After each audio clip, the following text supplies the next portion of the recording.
और अजीत पवार नहीं रहे। विमान हादसे की जांच शुरू हो चुकी है, लेकिन इस बेहद दुखद घटना के बाद जो सियासी घटनाक्रम हुआ उससे पीड़ा को और उसने बढ़ा दिया है। इधर विपक्ष के कई नेता मैदान में कूदे और सवाल उठा दिया है कि यह हादसा है या फिर साजिश। इसकी पूरी पड़ताल होनी चाहिए। आगाज किया ममता बनर्जी ने और फिर समाजवादी पार्टी, कांग्रेस और आम आदमी पार्टी के नेताओं ने भी जांच की मांग उठा डाली। इस बीच शरद पवार ने हादसे पर सियासत नहीं करने की अपील की है। उन्होंने कहा कि ये घटना हादसा थी, साजिश नहीं।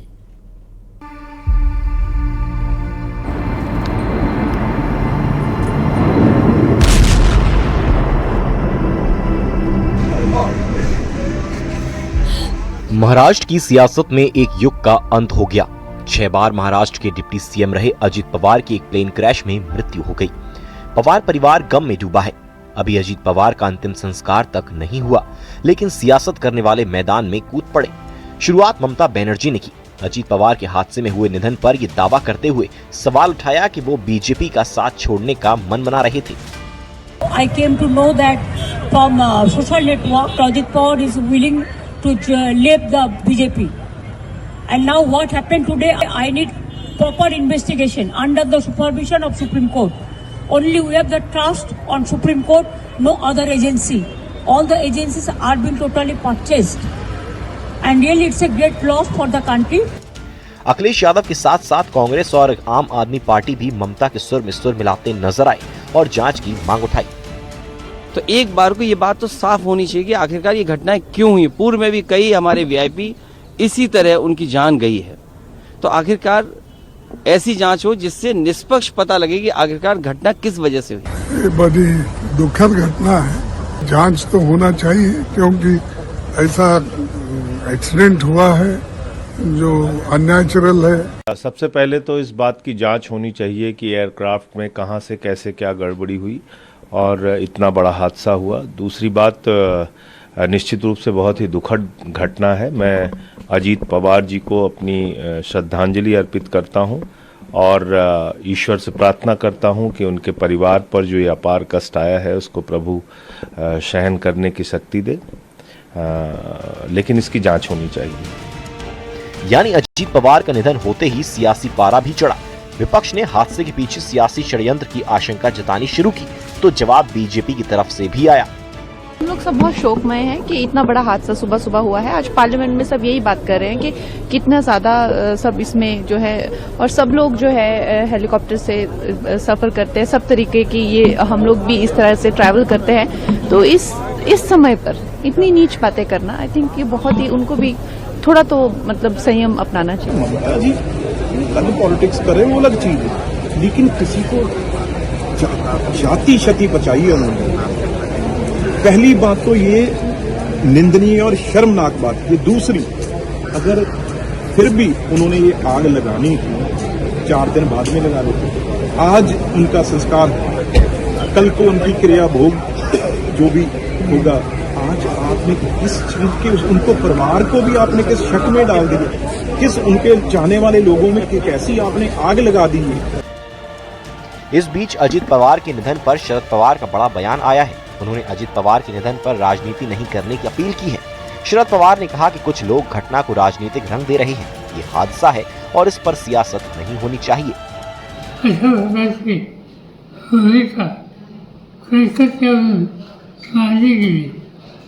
याचा राजकारण नाही हा निवड अपघात आहे।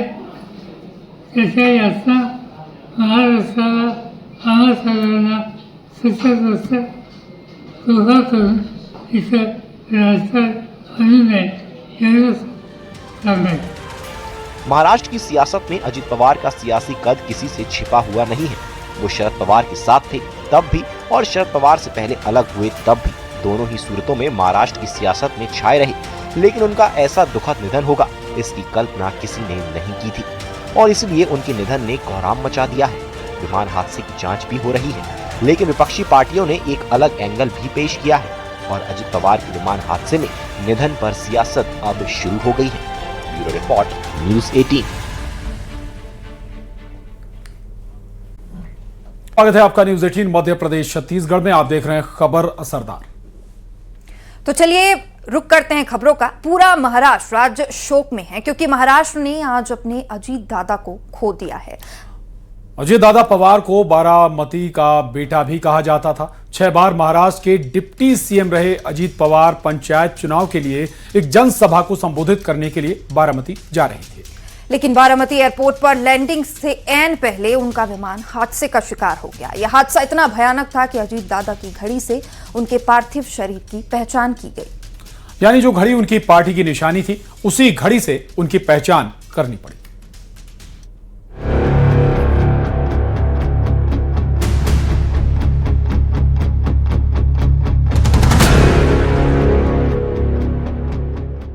महाराष्ट्र की राजनीति के दादा, एनसीपी का कभी ना भूलने वाला चेहरा, शरद पवार के सियासी वारिस अजीत पवार की पहचान सिर्फ इतनी ही नहीं थी। सत्ता, संघर्ष और सियासी जटिलताओं के बीच अगर महाराष्ट्र के किसी नेता ने अपनी खुद की पहचान गढ़ी तो वे थे अजीत अनंता पवार। महाराष्ट्र की राजनीति के दमदार चेहरे और मुखर आवाज आज खामोश हो गई। जलकर राख हो चुका ये वही विमान है जिसमें सवार होकर अजीत पवार बारामती के लिए निकले थे, लेकिन ये उनका आखिरी सफर बन गया क्योंकि बारामती पहुंचने के बाद जैसे ही विमान की लैंडिंग शुरू हुई, विमान क्रैश हो गया और विमान में सवार अजीत पवार समेत सभी लोगों की मौत हो गई। बारामती में अस्पताल के बाहर अजीत पवार के समर्थकों का जमावड़ा है। परिवार भी बारामती पहुंच चुका है। महाराष्ट्र के CM Devendra Fadnavis, deputy CM Eknath Shinde ने परिजनों से मिलकर शोक व्यक्त किया। इस मौके पर महाराष्ट्र के राज्यपाल आचार्य देवव्रत भी साथ मौजूद रहे। कल सुबह 11 बजे बारामती में अजीत पवार का अंतिम संस्कार होगा। महाराष्ट्र में 3 दिन का राजकीय शोक घोषित किया गया है।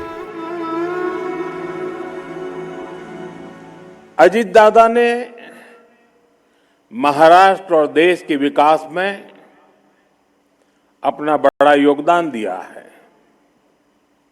विशेष रूप से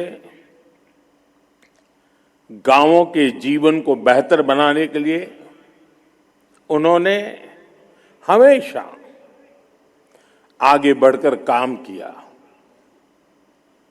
मैं अजीत पवार जी के परिवार के प्रति संवेदना व्यक्त करता हूं।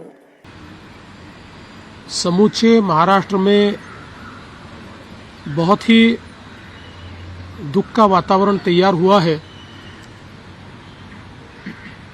हम सभी के लिए इस प्रकार के जननेता को खोना एक अपरिमित इस प्रकार की हानि है। बारामती में लैंडिंग के समय हमारे महाराष्ट्र प्रांत के उप मुख्यमंत्री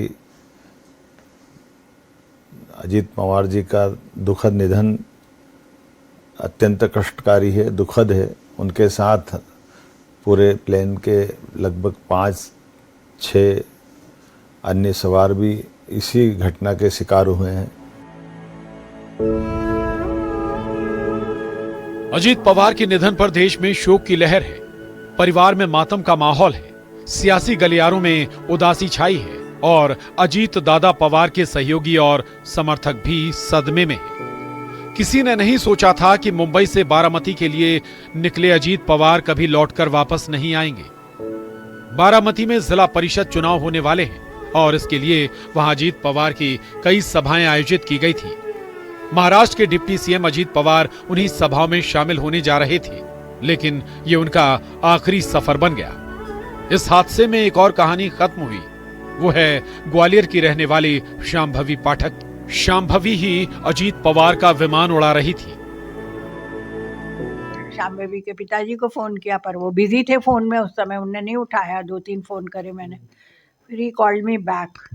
तब ही वाज क्राइंग और बोले उनका फोन भी स्विच ऑफ आ रहा है और उनको तो खुद पायलट है तो खुद को पता चल गया होगा।